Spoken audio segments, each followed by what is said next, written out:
Sanibonani Mzansi. I am your host Candice Kumalo and I welcome you to another episode of the Health from Mzansi podcast. Today, we're diving into a topic that can feel overwhelming, scary, and even isolating: getting an illness diagnosis.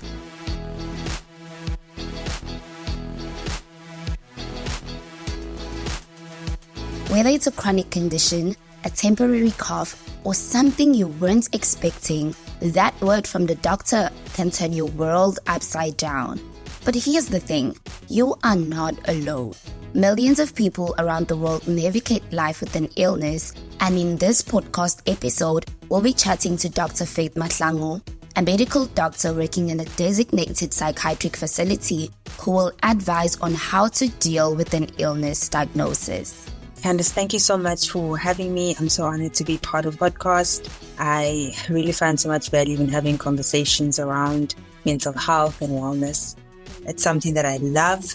So just to give you a brief overview, I am a medical doctor by profession, furthering my studies in psychiatry. So I work in the psychiatric department in Mpumalanga, where I see various patients with psychiatric conditions, also work in community psychiatry. Also have my own mental wellness conversations and to have events around wellness. The aim is to prevent people from experiencing mental health and related complications and to really encourage people to take steps towards their mental health and to live quality lives, focus on prevention. That's essentially what I do. I speak in various corporate events and NGOs. So basically mental health is my bread and butter. Thank you so much for that lovely introduction, Dr. Faith. I guess let's go straight into today's topic on dealing with an illness diagnosis.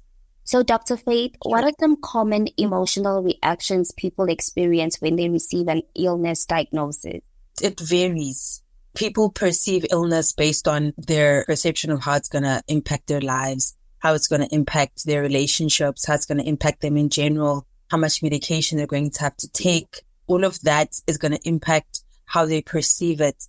So when an individual perhaps is given an illness that is not necessarily considered life-threatening, is not necessarily considered too inconveniencing, there may be some negative feelings around it, but when you're able to reassure them and give them steps towards how they can manage it, their response would be of acceptance. They'd reach a place of acceptance quite quickly and be able to take steps towards getting better. But then you have the ones then where the moment that they perceive it as something that's going to threaten their comforts, their well-being, their relationships, that's when you start having more negative experiences for a longer period of time.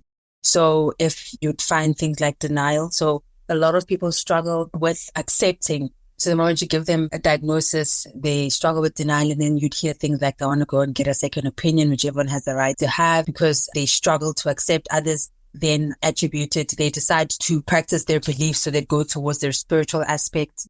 Maybe they're hoping to find a different outcome there.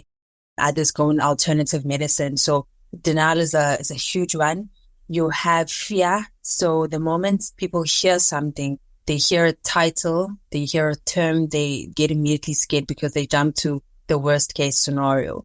So for instance, if someone gets a diagnosis of HIV, if someone hasn't been exposed to all the health education around it, the moment they get that, they're still going to think, oh my gosh, my life is over. So there's fear of how am I going to be able to get into a relationship? How am I going to be able to have kids? How is my life going to be affected? There's fear of how their life is going to be as they get older. So there's a lot of shock around when a person has illness. Now they're having to deal with something that was supposed to happen to other people happening to them.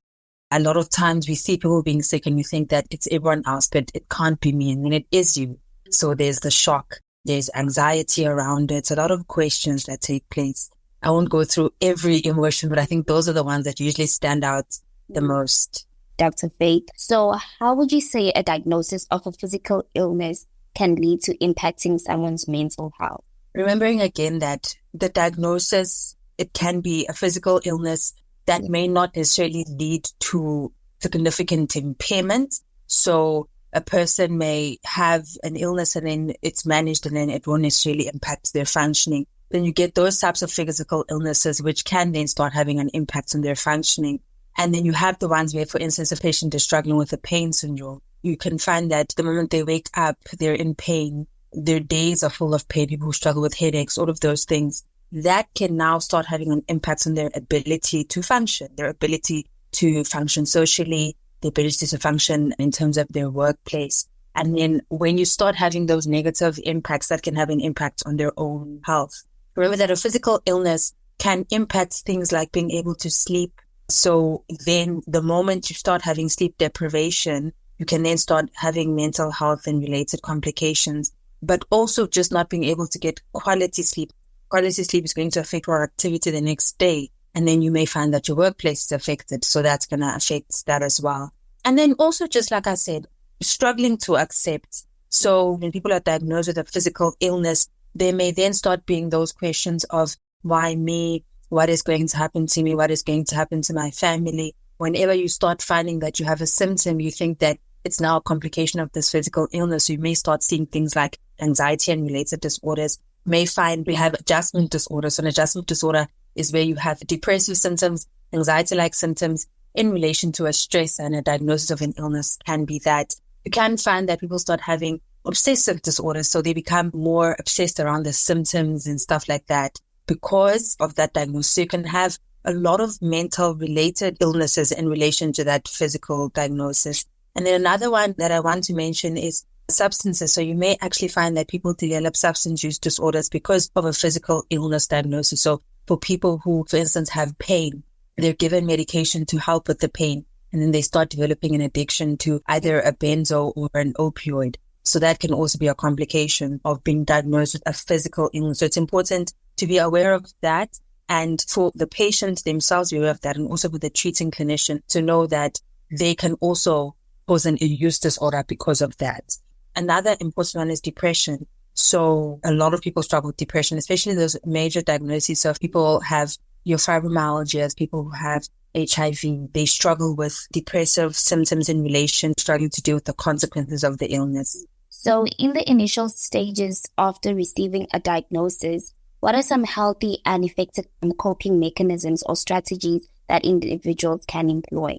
Because you will be receiving the diagnosis from your treating physician, I think the first step would be to communicate with them. So what I've noticed a lot in practice is that you give a diagnosis and the patient remains quiet, and then they say everything's okay. And they internalize, and I am an advocate for taking some time to process things, but I wouldn't necessarily advocate for you internalizing and never really speaking about what it is that you may be wondering about, what questions you may have.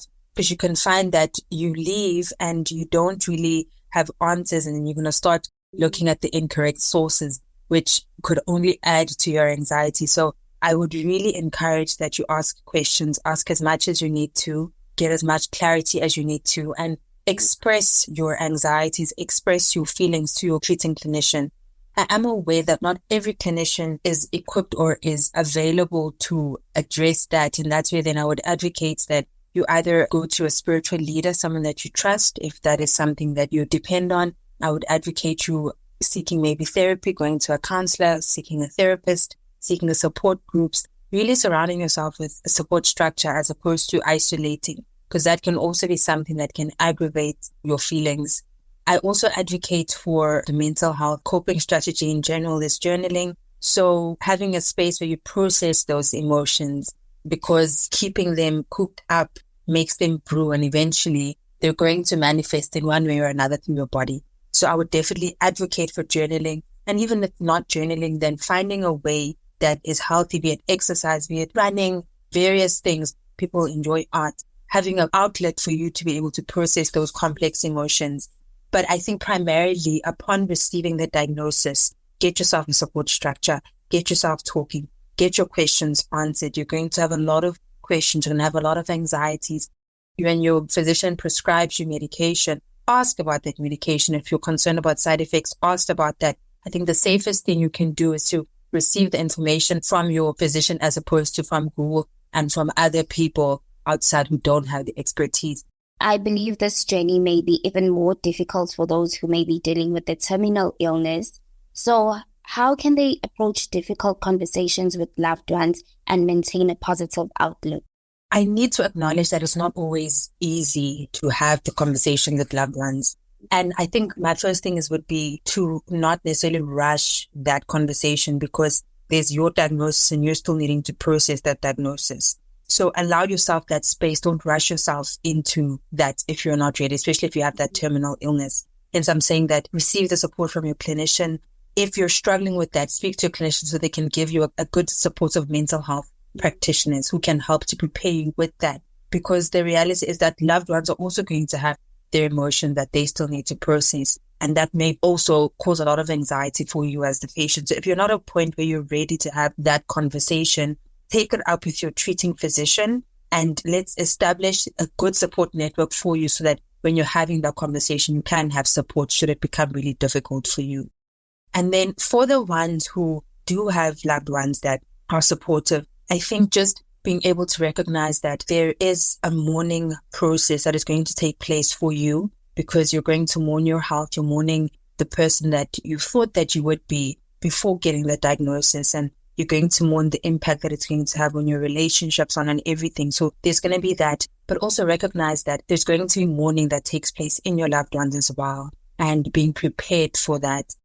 The conversation is not necessarily going to be an easy one. And I think not putting pressure on yourself to make it easy for them, because you as a terminal ill person can have that guilt of, now I'm leaving them, now I'm causing this. So allowing the conversation to be difficult, recognizing that it is going to be difficult, and allowing your guys space to deal with the difficulty and to be in the discomfort of that.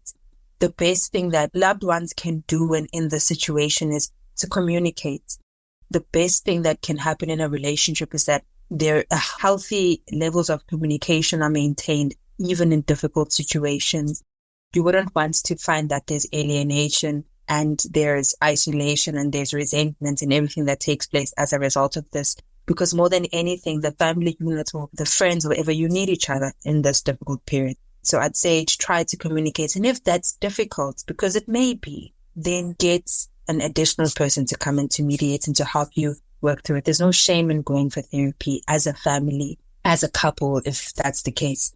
So I think in essence, I would say recognize that it's difficult, allow the space for the difficulty and the emotions, and get support externally if that is what you need.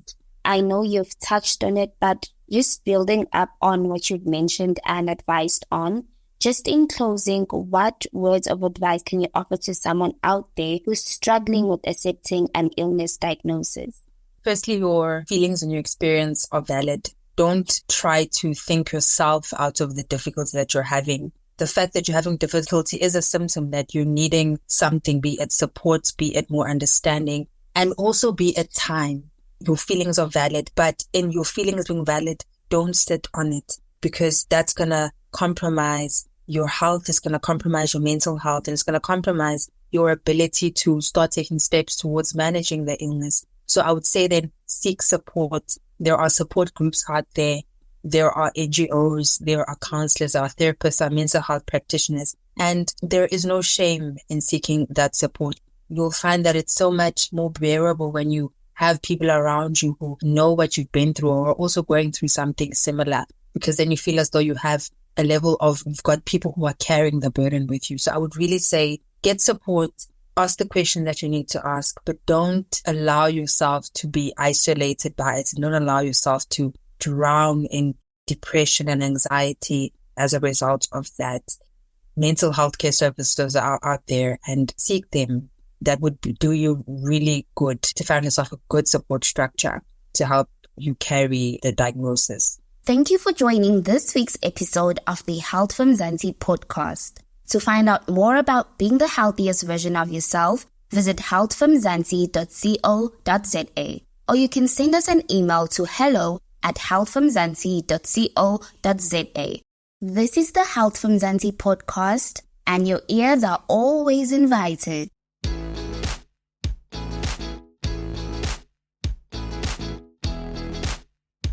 So to wrap things up, remember that an illness diagnosis can be scary and overwhelming, but it does not have to define you.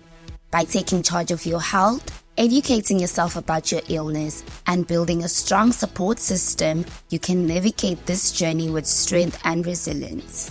Stay healthy and fancy. I am your host, Candice Kumalo. Until next time.